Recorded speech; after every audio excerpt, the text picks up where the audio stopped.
Okay, so imagine this. It's the weekend. Boom, Saturday. You have a lie-in, grab a nice breakfast at that cafe down the road. In the evening, you're out with your buddies and maybe having fun. Maybe too much fun. Then boom, it's Sunday.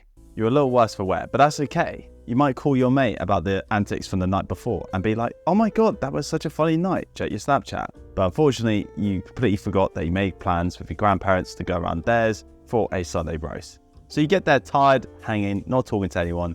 You scroll on your phone till the smell of chicken and roast potatoes hits you. Then you eat so much food that you go into a food coma. Then you check your watch. You've wasted most of the day wallowing about, not really with it because you're exhausted. You haven't even got clean and ironed clothes for work the next day, so you quickly rush about. But the Sunday scaries are getting you bad. Zoinks! You decide to escape these bad thoughts with ice cream, a mango vape, and catching up on that long-awaited TV series, and then finally fall asleep. Then boom, Monday, your alarm goes off. You hit snooze about 5 different times before you decide to get up at 7:25, giving you about 15 minutes to get ready and out the door. As you gain consciousness, you wonder if you can ever be happy again. And I think it's fair to say that many of us have had this experience. I think a big mistake that a lot of us do make is that we think that happiness is something that you chase, that we have to always be distracting ourselves from the void in our heads that tells us that maybe our life isn't as positive as it could be right this very second. Okay guys, I want you to cast your minds back to World War II, more specifically the Blitz in London, which is where the Germans were just bombing the out of us for like 24/7. So there was actually an investigation that was done into the victims of the bomb strikes in London. Okay, so during this investigation, there was 3 groups of people. The first group were the people that's very sadly passed away as a result of the bomb strikes. The second group were labelled as the near misses, which were the people that weren't killed, but they might have been either mortally wounded or suffered extreme emotional trauma as a result of how close they were in terms of being affected by the bomb strikes. Then there is the third group, which has been popularized by Malcolm Gladwell as the remote misses. And these are the people that they actually weren't too affected by the bomb strikes. And with this group of people, they would be so blown away. That was a terrible pun. They'd be so amazed by the fact that they've survived this incredible ordeal. They actually felt, in light of the bombings, invincible. They felt unkillable. I am invincible! It's absolutely insane because they consider this just because of the fact they happened to survive the bomb that went off like a couple rows down from them. And what this did was make them feel more grateful for their lives and have a greater sense of well-being overall. My point is of this whole story is that you have to take responsibility for your narrative. If you take a victim mentality, you're not going to have as much ownership over your situation as you would with a survivor one, which is more badass. You're going to feel more uplifted by that whole experience. And moving on, in the book Attention Revolution by Alan Wallace, he comes to quite a few interesting conclusions. And the main one being is that unhappiness comes from a series of unbalances. This is where we are pursuing the wrong things to make us happy rather than the right things that could make us happy. And this usually happens when we look for happiness in all the wrong places, which leads us to feel even more confused than before.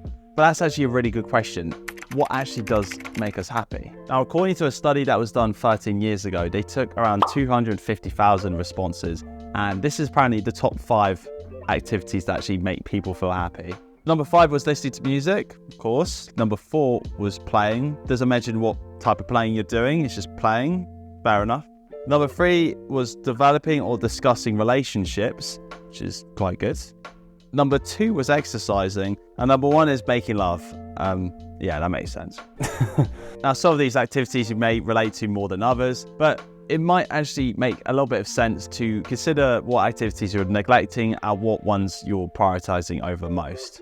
For example, you might be a workaholic that doesn't make time for the gym, or you might be someone that's in a relationship for a number of years, but doesn't really get intimate with their partner. Maybe just give yourself a rating of 1 to 5 and see what things you just need to prioritize over most. And now to finish, it's to spend your time wisely. Now the thing is with time, it's a resource that we're not going to get back. As much as we might be able to extend our lifespans past the average human being, we still have the same 24 hours in the day, of which we're not going to see again, which sucks. But that's why using it properly matters a lot. And in a really good book I read called Essentialism by Greg McKeown, he talks about the idea of sunk cost bias. And this is the idea that if any of us invest a significant amount of time, money, or energy into something, we're more likely to try and see it out to the end as much as we can. And this is very common for a lot of things. You've probably been to a film which you haven't really enjoyed most of, but because you paid for this cinema ticket, you feel like you're entitled to that experience, really. The point with sunk cost bias is that the more resources we've invested into this thing, the harder and harder it is to actually abandon it. This car actually reminds me a little bit of my mate. She bought this car secondhand. It's a really nice car, but it's had no end of issues, so she's always had to take it back to the garage and get it mended. And this car has been an absolute sponge. She's invested so much money into this car that she's actually gone past the point where it'd be reasonable for her to sell the car and get a cheaper one that has like less issues. But the point is that it's worth looking for those ways that you can save yourself the cost, save yourself the ball ache. The trick is about biting the bullet and just getting comfortable with the immediate losses rather than having this massive ball ache down the line. And that way you can rest easy knowing that you're not wasting any more resources, things that are precious to you. Anyway guys, that is it. And I was checking, only 5% of you guys are actually subscribed. And that is not cool. That's not cool. Just click that button and I'll see you guys soon. You take care now. Bye-bye.